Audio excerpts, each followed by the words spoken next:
I built myself. I drove around in the fanciest cars that you could buy. I had a new Jaguar every year. I had a beautiful sales. My life was good. I mean, I was really in pretty good shape. But in 1992, everything changed for Gary.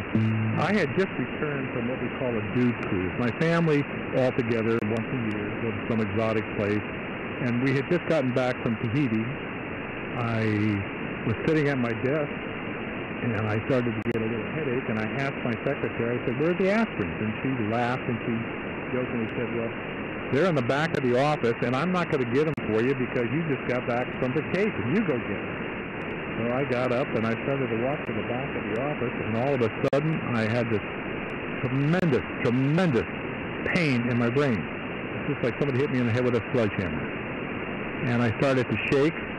I started to perspire. I thought, I must be having a heart attack. I can't figure anything else that was wrong. It was excruciating. Well, what exactly had happened to you?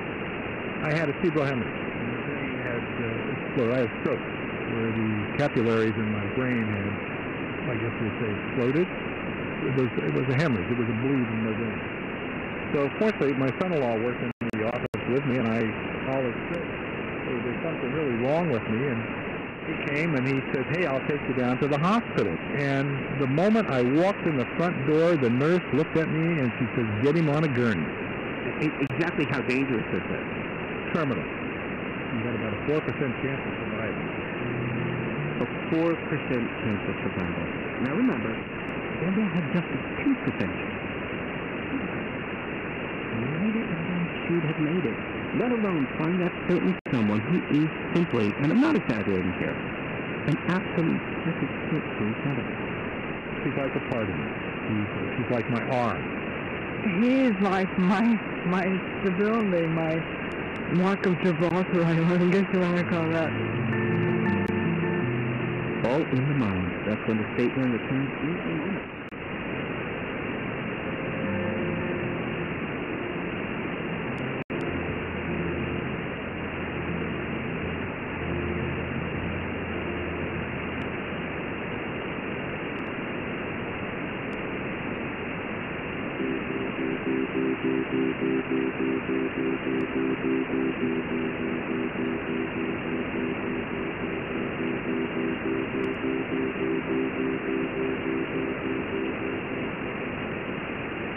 This is the statement the stage show is called It's All in the Mind.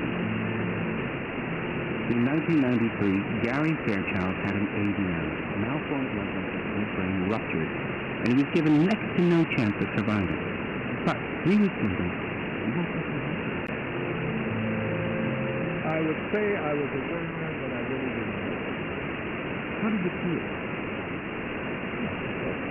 Really? It's for the system. How do you feel when you have a brain hemorrhage? You actually don't feel it. The brain doesn't have any real nerve tissue in it. It hurts. Was that pain gone? Was pressure gone? Pain was gone.